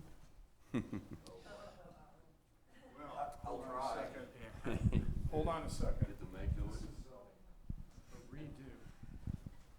Bill Basore. I apologize if this is kind of esoteric, but if home rule doesn't pass, it's a disaster. As Bob just said, every 2 years we have to have an election where we have to pass a home rule option for our budget to exceed a maximum established by the state. That maximum is about $6 million. That is not enough money to run any aspect of the town, as the mayor said. And my question is, basically, would you guys do something about this? You know, there is an alternative method we can use, but for some reason the town has never used it, and it's going to involve the council to make that happen. Have I got a question in there? We're not sure, to be honest. I would like to know if you would support that. Yeah. How about that? It's the home rule. How would you support the home rule? Okay. All right, Jim Grubb, here is the microphone. Okay, that issue coming up on the ballot, I agree with Bob on that. We need to go ahead and pass that. It's out there. It's been something that's gone on around. So it's nice to know that he and I can agree on that particular issue. I'd love to comment on the 4-year term, if I may. You can take 30 seconds because there was a little time on the other side. I have an ethic issue with the 4-year term that they put out. If you're going to do that, you should put it on to become effective the next election cycle. This council didn't do that. So if Mayor Morris wins this, he gets a 4-year term rather than postponing it and giving people the reality. We're doing this in the best interest of Cave Creek. So I plan to vote no on that because I think we should stick with these kind of forums every 2 years, and that if you're going to do it, you really should be putting it out there to demonstrate to the community that we're really in our best interest of the community. That's an ethical issue for me personally. All right, thank you. All right, another question from the audience. Oh, all the way in the back. Why don't you come up here? Yes, that would be a lot easier. Let's make a deal. Please identify yourself. Lisa Greenman. I've been trying to think how to phrase this, but it really has to do with property tax. And what I really want to know is there anybody here that thinks that we need a property tax, would support a property tax, or what would make you support a property tax even if you say you don't now? All right, so anybody who Seriously wants good to question. answer this? Yeah, That was a hell of a question. yeah, 30 seconds, 30 seconds. Anybody who'd like to respond? Yes, please, whoever would like to go. Bob made it very clear. We do not need a property tax. Carefree looked at this question. It was more difficult for them because without a property tax, they couldn't get the quality of fire control that we have here. We don't need a property tax. Bob is right. We are in very good shape financially. We can look forward in the future. A study has been done. As difficult as it may be to believe, we do not need a property tax, even though we're taking on increasing responsibilities. We can do it. Okay, yes, please. I was happy to vote for the property tax for Spur Cross, as many of you did here as well. That's an investment in your community that you don't get the opportunity for every so often. Perhaps in the future there will be another preservation project that will capture the attention of the town citizens to the same degree that Spur Cross did, and that's an opportunity. I think operationally, no, we want to stay away from property tax. We want to do our economic development and plan for economic downturns so we're prepared for what the town needs without a property tax. All right, yes, please. I'm going to piggyback on what Cynthia talked about. It was a property assessment. It was for a limited duration of time. It was for a specific purpose, and then it went away. Part of it went away. We still have the sales tax that's been there for a number of years that I believe Jim Grubb mentioned. We need to really take a look, and if that money's set aside for preservation, we need to start putting it back into preservation. But I do agree that the property assessment, if you want to buy some open space or something like that, that should be on the table. And it should be for a limited duration of time and then go away. All right, anybody else like to respond? All right, do we have time for one more question? We're doing well. Okay, Chantel, that's your name again. You're going to get a twofer here. So this is on the topic of law enforcement, as we all want to live in a safe community and yet still have the community be functional as well. A couple months ago, the town attorney made a statement that I do believe was incorrect when he said that MCSO is not responsible for enforcing the laws of Cave Creek. According to the intergovernmental agreement with MCSO that Cave Creek has, they are in fact supposed to enforce the laws of Cave Creek as well as Maricopa County. How do you feel MCSO has been doing in this area, and what do you think can be improved upon? Okay. Before you answer, I made a time error. We have 2-minute wrap-ups for everybody, and we're less than 20 minutes out when we have to vacate this building. Therefore, if you could do wrap-ups in less than 2 minutes, I'd rather you do take your full 2 minutes. Well, or answer this question. Yeah, so is there do you wanna anybody who'd do? like to specifically answer the question with regard to MCSO? I'm going to. We have really a lot of problems with MCSO in our area south of Carefree Highway. There is nobody ever over there enforcing our stop signs, any of our speeding, none of that. We could get lots of money if we would get some of those folks over there on 52nd Street. Carol, my sister over there, she knows that's what we need to do to keep it safer from a traffic perspective. Okay. Do you want me to go ahead and start my wrap up? No. Anybody else want to make a comment with regard to MCSO? Anybody? All right, so you're going to have 2 minutes. Oh, all right. MCSO, I think personally, has done a pretty good job over the years in conjunction with Marshall Stein and his crew, I believe Deputy Goodman. But I'm all for the setup currently how it is. We can't afford to start a police department here. There'd be a lot of liabilities, et cetera. So I'm saying let's just keep going with it. All right, very good. You'll all have 2 minutes for just a final comment. It can be on anything that we've already discussed or something that maybe you've prepared already. Just to make it easier, we're going to start at the very end. Catherine, Royer, why don't you come up and give your first 2 minutes? Are you ready to time? Thank you. I was first elected in 2018. I have had the pleasure of serving on this council since then. I have worked collaboratively with many different people on the council, and it's been a very successful endeavor for me. Just to name a few of the accomplishments, again, we've been banking Colorado River excess water. We added a communications full-time staff person to implement two-way communication between the town and its residents. Recently, the big thing that we accomplished was we restructured our community grants program to become a more formal process once a year with an application. 12 nonprofits applied for funding from the town that have never before received funding from us. One or two of them did, but we have all new, grateful and reliable and wonderful nonprofits that are now getting funding from the town of Cave Creek. We've accomplished a lot under my 6 years with the town, and I hope to give you a few more. I enjoy this work. I learned a lot in my profession, and I'm transferring those skills to Cave Creek, and I hope to do it for a few more years. Thank you. All right, thanks so much, Dusty Rhodes.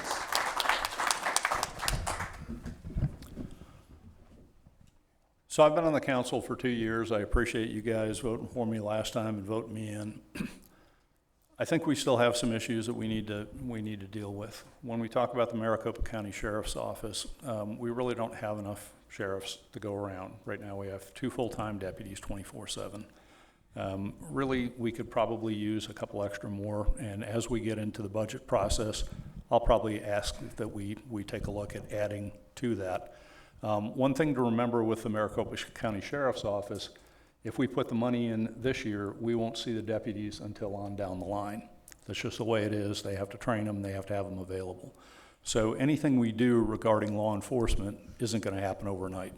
I do agree that it needs to be done. I do agree that we need to do that. We need to tighten up our zoning ordinances. We need to tighten up our building ordinances. We need to tighten up a lot of different things. We still haven't done everything that we could for the folks living on the west side with water. I've been talking with the new town manager. We own those right-of-ways, those easements. There's no reason why we couldn't take a look at something quick to put maybe a smaller pipe in that same easement and connect the people in that we've not connected in for 20 plus years, Bill? Is that about right? So there's a lot of things we can do, but we haven't looked at it. We've been actively going after big issues. And those big issues are now kind of settled. We've got the Phoenix Interconnect. Sure, we could have done some things differently. There are things that we could have done to make things cheaper. But it is what it is. We had the intergovernmental agreements in council 2 years ago, 3 years ago, before I got on the council. So at this point, it's all over but the crying. We fund it and then it moves on. So we need to take a look forward. We need to do the forward planning. What do we want the town core to look like? What do we want New Cave Creek to look like? All right, thanks so much. We have a lot of good things to do. Alex Nadeson.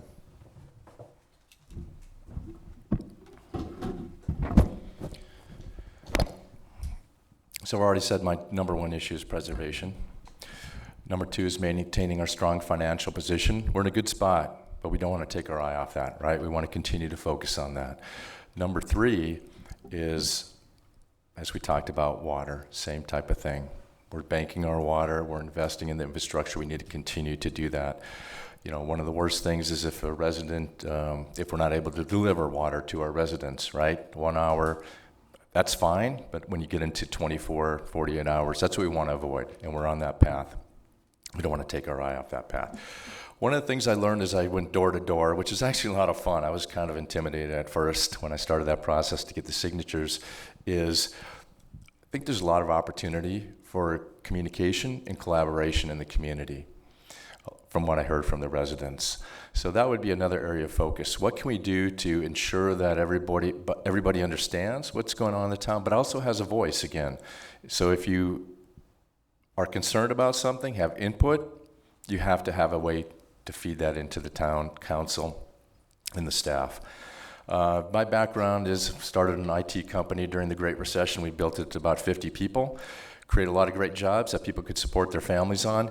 So given my background in IT, I was thinking, how can we make our residents' lives easier by being able to provide them access to information as well, whether it's the town's website, means of communication, but that is always an area of focus to be more self-service so people can go on and learn and actually make decisions regarding that.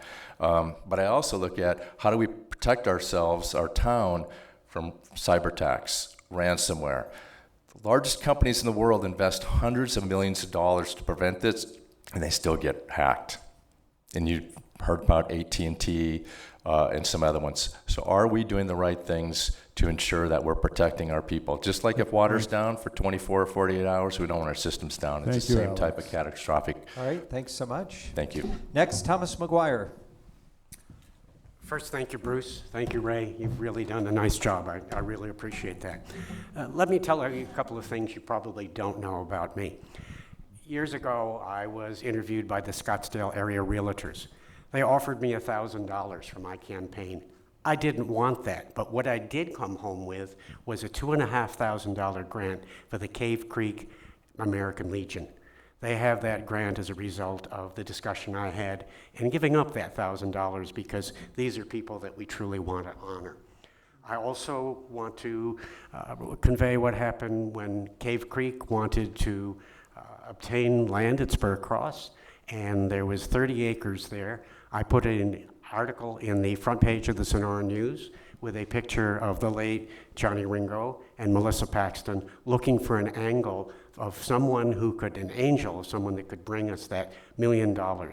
We didn't get that. What we got was someone who moved into Cave Creek, not living in Cave Creek, but who truly respects this community. He spent out of his own pocket money to buy that piece of property. He wants to preserve it. He wants to put Cave Creek, Harmony Hollow, back to being the artist colony that it formerly was. I also want to note the importance of the general plan. We need to follow that. It's not zoning, but it gives us very important guidelines. I think we need to look again at dark skies. Grady Miller comes to us from Fountain Hills.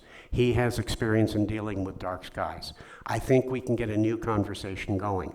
Whether or not we really want to become an IDA community or not is not clear. But I think it's something where we've got a new opportunity to look at that. And finally, I think we always need to find a balance. You know, I've dealt many times with individual communities or individual parts of Cave Creek where they have wanted certain aspects. Thank you, I think we Tom. always have to vote on behalf of Thank the you so total much. town. Thank you. Julie Goldhammer. So as we come to a close, I want to express my sincere gratitude to Bruce and the library for providing this forum. And I want to thank all of you for being here and being engaged in your town. To my fellow candidates, I want to take my hat off to you. As you've heard from several of us, this is not an easy endeavor for any public servant. Throughout our discussion, we've dove into many different issues, and trying to pick and choose which ones are more important is all what comes in our heart. So what I want to tell you about me is what I'm about. How can I do the job for you? I'm not a bureaucrat or a sugarcoater. My style is to speak plainly and get to the heart of the issue. I believe we need to support our town's brand and our local establishments, preserve our heritage, our resources in the town, and what makes us different. We need to be straight with each other. We need to talk more openly with our residents and be more strategic about our growth. My passion for Cave Creek and my neighborhood goes without saying, but let's face it, I can't do this by myself. It's going to take all of us who win to actually work together. Civility can exist, okay? It doesn't have to be an us versus them mentality. I can bring a fresh set of eyes to the council table. We can all grumble about all the bad things that former councils have done, but where does that get us? Nowhere. So I'm not shy in asking for your support and your vote this summer. My number is on my flyer out there. Please call me. Let's have a conversation. Let's have coffee. I'm a tea drinker. And if you want a no-nonsense, get things done council member, then I'm your gal. Thank you. Thank you. Joe Friedman. Hi. So anyway, I'm not a big public speaker, as you probably could tell already, so I'm going to just do my best here. Just tell you about myself. I moved here in June of '81, lived in Tempe and Scottsdale for a significant time. Been married to the same lady who's over there, Linda, for over 25 years in our current home now, since August of 2001, with our 2 dogs, Gordy and Horton, named after famous Detroiters. Anyway, our son Jacob attended Cave Creek schools from K to 12. He's now a sophomore at ASU studying sports marketing. We love our lifestyle here. We wouldn't trade it for anything. When I got going at ASU, I switched majors and went to poli-sci. Just to let you know, I got an internship with a guy who taught me all about public service back in '83. He was a congressman. His name was John McCain, and I learned a lot from him, and I learned a lot from Grant Woods, who hired me to work for him. I became a precinct committeeman in Tempe, captain. I did the District 27 fundraiser that year, and then I worked for about, I don't know, maybe 4 or 5 years on different campaigns, including McCain's Senate campaign, Jay Rhodes, if you remember him, his father's the guy that brought us the water, and some other folks. But that's kind of where I'm at right now, and I'm also very willing to talk to anybody at any time. I'm going to be knocking on every door in this town soon, so don't be surprised, and I'd love to talk to you. Today just wasn't adequate to get the word out efficiently because we didn't have much time, but I'm just going to read this and see if it goes anywhere. I see the main topics, challenges, as water reliability now and in the future, when our build-out is complete, finding more open space for hiking, equestrian usage, mountain biking, town core integrity, supporting our signature events such as our rodeo, Bike Week, Taste of Cave Creek, and more, supporting the arts, town culture like our museum, solving our town core parking challenges. I feel very strongly about that. That's going to be a tough one, but we can do it. Developing Cave Creek, our Carefree Highway properly. Thank you. And, all right, thank you so much. Like I said, I'll be at your house. Vote for me. Cynthia? Thank you. I've had the very great fortune to live in Cave Creek for 40 years. Raised a family here, built a small business locally, and have enjoyed every bit of the ride here. It's an active outdoor lifestyle that you don't get in so many places of the country. The attractions of Cave Creek from 40 years ago still hold true today. We've benefited from a very caring community and a growing community that really has created a strong, unique sense of place. And that's what I think keeps Cave Creekers here and brings new people to our door. The town's vision statement is right on target. We're a dynamic and safe community where growth and preservation are balanced. And that'll be our challenge going forward.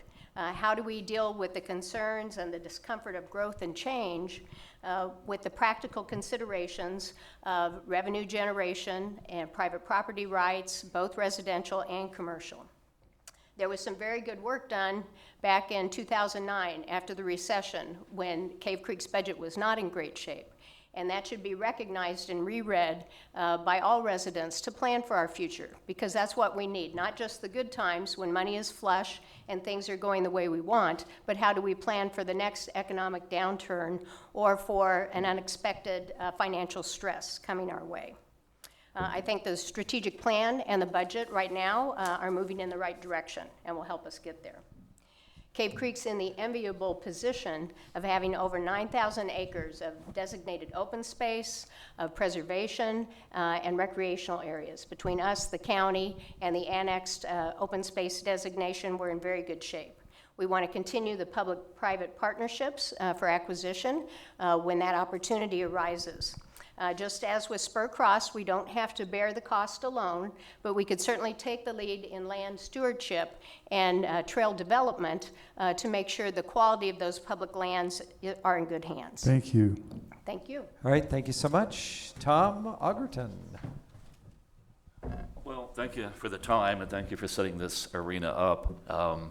As you look around the room here, many of you may not know some of the people we have, but we have former council people and former planning and zoning commissioners and others, and volunteerism is not just a one-term thing only. Everybody here, I'm sure, was a volunteer before they got to be an elected or appointed official, and those who are former appointed and elected officials, unless they come back and darken the room again, like myself, they still stay involved with the community. The love affair with Cave Creek begins when you come here, and it stays as you raise a family or downsize or whatever events happen in your life. This is, in my opinion, this is a very impressive gallery, and the staff that we have in Town Hall are very informed, capable people, and you really have to be up on your game. And I have done a little time travel here from when we used to have a $3 million budget and probably 10 people on staff. But there's great optimism and opportunity in 2024 to do the next 30 years of preservation of the community and do some things with the commercial corridor. So I'm appreciative if I get another opportunity to serve. Thank you. All right, thank you so much. And this concludes. Actually, Well, I was going to have them. yes. Is that all right? These guys. Okay. The Mayoral. Yes, thank you. Yeah. So this concludes the this is part of the candidate debate. We want to thank all of our candidates here. I'll introduce you one more time as you exit the stage. Tom Augerton, please, nice round of applause. Cynthia Driscoll, Joe Friedman, Julie Goldhammer, Thomas McGuire, Alex Nadeson, Dusty Rhodes, and Catherine Royer. Thank you to all of our candidates. Thank you.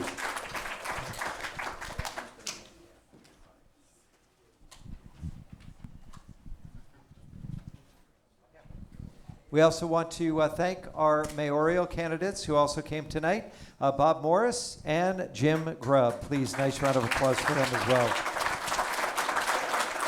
And I'll pass it back over to Bruce. Okay, well, thank you very much for attending tonight. It's been a real pleasure to have everybody here. Actually, this has been videotaped. It's been live streamed. It'll be available. As it turns out, it's my YouTube channel called, I think it's called Bruce Arlen. I'll send out an email and everybody can look at it. I never really properly set anything up, but now we're going to have something significant tonight. And I want to thank again the library, a very important institution in this town. I want to thank Justin Moshkow, the owner of Jam Audio Video. He's an amazing guy. There he is. Thank you, Justin, very, very much. And I want to thank all the candidates for running, for putting yourself on the line like this. It's a big deal. It's a big deal. And thank you very much. Have a pleasant evening.